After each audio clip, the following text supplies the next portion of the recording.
नमस्कार विद्यार्थी मित्रांनो, आजच्या व्हिडिओत सुरुवातीला तुमचं स्वागत करतो। आज आपण पाहणार आहोत इयत्ता 4थी स्कॉलरशिपच्या पुस्तकातील गणित, त्यात पाठ 25वा परिमिती। यात आपण भाग 1 त्यात 1 ते 10 प्रश्न बघितले होते। यात 11 ते 17 प्रश्न आपण आजच्या भागात पाहणार आहोत। याला मी नाव देतो भाग 2। त्याच्यातला 11वा प्रश्न आणि आजचा पहिला प्रश्न, 60 मीटर लांबी व 30 मीटर रुंदी असलेल्या आयताकृती मैदानाला 2 पदरी तारेचे कुंपण घालण्यासाठी किती मीटर लांबीची तार लागेल। आता ह्या ठिकाणी विद्यार्थी मित्रांनो, किती तार लागेल ते आपल्याला विचारलेलं आहे। याची लांबी दिलेली आहे आपल्याला 60 मीटर आणि रुंदी दिलेली आहे 30 मीटर, एवढं आपल्याला कळलेलं आहे। त्यानंतर आयताचा समोरासमोरील बाजू सारख्या मापाच्या असतात, ही 60 म्हणून खालची आली 60, रुंदी ही 30 म्हणून ही बाजूची पण 30, 60 आणि 60 120 होतात, 30 आणि 30 60 होतात। यांची जर बेरीज केली 0 0 चा 0, 6 आणि 2 8, 1 हा जसा तसा। हे झालं एक पदरीचं माप, म्हणजे पूर्ण त्याची परिमिती आपल्याला मिळाली। असं काय सांगले, 2 पदरी तारेचे कुंपण, हे एक पदरी मिळालं म्हणून 180 ला 2 ने गुणूया। आता 2 ने का गुणतो हे तुम्हाला कळलं असेल, कारण 2 पदरी सांगितलेला आहे। हा 0 जसा तसा, 8 दुनी 16, 16 चे 6 हातचाला 1, 2चा टेबल 1 पर्यंत गेला तर 2 आणि त्याच्यात 1 मिळवले हातचाचे तर 3, 360। आता या ठिकाणी 360 पर्याय क्रमांक 4 मध्ये दिलेलं आहे। किती मीटर लांब लागेल तर 360 मीटरची तार लागेल। पुढचा प्रश्न आहे 12वा। एका आयताकृती मैदानाची लांबी व रुंदी अनुक्रमे 84 मीटर व 36 मीटर आहे। त्या मैदानाभोवती 10 फेऱ्या घातल्यास एकूण किती अंतर कापले जाईल। या ठिकाणी सुद्धा जे मैदान आहे ते आयताकृती आहे, त्याची लांबी दिलेली आहे आपल्याला 84 मीटर आणि रुंदी दिलेली आहे 36 मीटर। मग आता तुम्हाला मागच्या प्रश्नात सांगितलं मी, आयताच्या समोरासमोरील बाजू ह्या सारख्या मापाच्या असतात म्हणून ही पण मिळाली 36। आता 84 आणि 84 यांची बेरीज करूया। 4 आणि 4 8, 8 आणि 8 16, त्यानंतर 36 आणि 36 ची बेरीज जर केली तर ह्या ठिकाणी आपल्याला उत्तर मिळतंय 72। 36 आणि 36 मिळाले 72। आता 168 आणि 72 यांची बेरीज करूया। 168 अधिक 72, 8 आणि 2 10 चे 0 हातचाला 1, 6 आणि 1 7, 7 आणि 7 14, 14 चे 4 पुन्हा हातचाला 1, 1 आणि 1 2। आता या ठिकाणी एका फेरीचं माप मिळालंय 240। अशा आपल्याला 10 फेऱ्या घालायच्या आहेत म्हणून या ठिकाणी 240 गुणिले 10 करूया, कारण एका फेरीवरून जास्त फेरीचं माप करण्यासाठी आपण काय करतो, गुणाकार।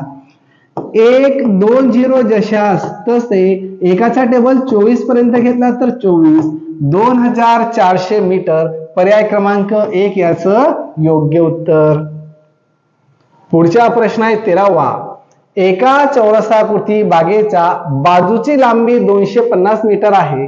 अर्णव या बागेभोवती रोज 5 फेऱ्या घालतो तर तो रोज किती अंतर चालतो। आता बघा चौरस आकृती सांगितलेला आहे, मग हा बघा चौरस, या ठिकाणी याची बाजू दिली 250 मीटर। किती दिली, 250 मीटर।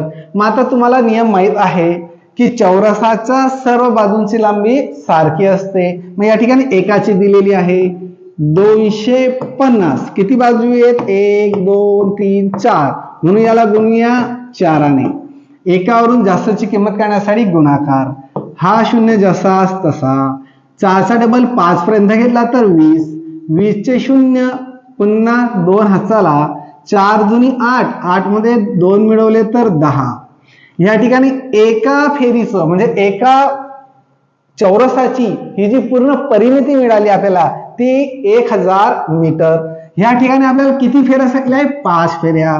मग 1000 एका फेरीचं तर 5 फेरीचं किती होतील? 5000. म्हणजे या ठिकाणी लगेच उत्तर मिळालं आपल्याला 5000. आता एक गोष्ट लक्षात ठेवा, 1 किलोमीटर म्हणजे 1000 मीटर होतात आणि 1000 मीटर म्हणजे 1 किलोमीटर होतं. म्हणून 5000 मीटर म्हणजे किती झाले? 5000 किलोमीटर.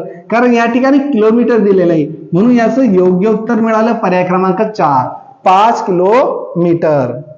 पुढचा प्रश्न 14वा. त्या अगोदर विद्यार्थी मित्रांनो, व्हिडिओला सबस्क्राईब करायला विसरू नका आणि खास म्हणजे हा व्हिडिओ कुठून बघताय ते मला कॉमेंटमध्ये कळवा, म्हणजे मलाही कळेल की जे विद्यार्थी व्हिडिओ बघताय ते कुठून कुठून पाहत आहेत.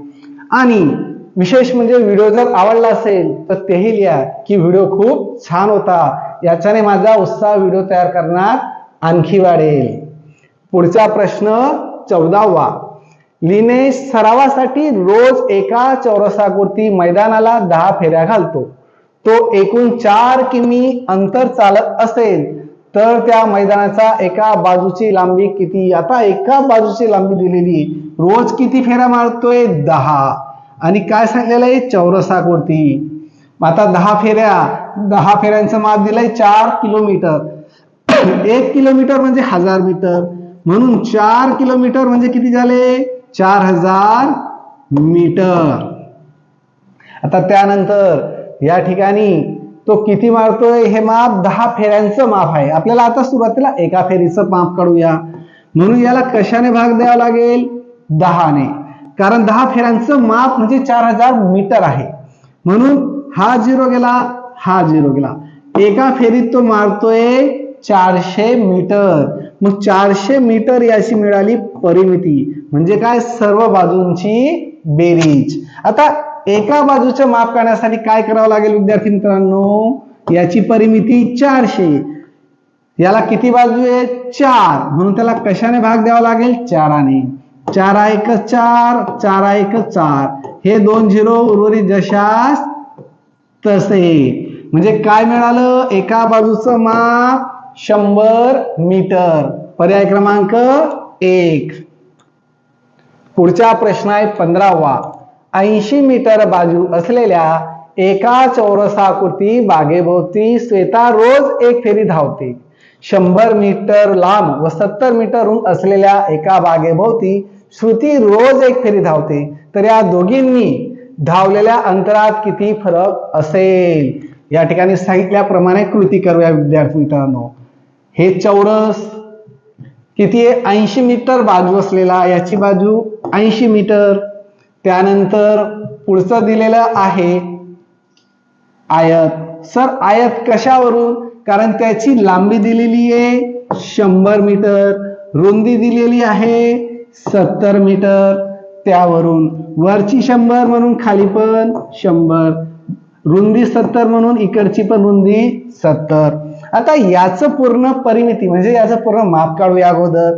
एका बाजूला 80 म्हणून 80 गुणिले 4 करूया, कारण त्याला 4 बाजू आहेत. हा 0 जसाच तसा. 8चा टेबल 4 पर्यंत घेतला, 8 चोक 32. याची पूर्ण परिमिती मिळाली 320. आता याची काढूया. 100 आणि 100 मिळाले 200, 70 आणि 70 मिळाले 140. यांची बेरीज 0 0 0 0 4 4, 2 आणि 1 3. 340 ह्या आयताची परिमिती आणि 320 ह्या चौरसाची परिमिती. यांच्यामध्ये फरक करण्यासाठी मोठ्या संख्येतून छोटी संख्या वजा करूया.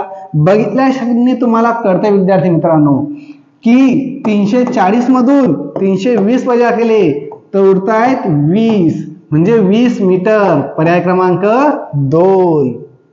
पुढचा प्रश्न आहे 16वा. एका समभुज त्रिकोणाची बाजू 8 सेमी आहे. या त्रिकोणाचा परिमितीचा चौरस काढला तर त्या चौरसाची बाजू किती असेल? आता समभुज त्रिकोण तुम्हाला माहित असला पाहिजे.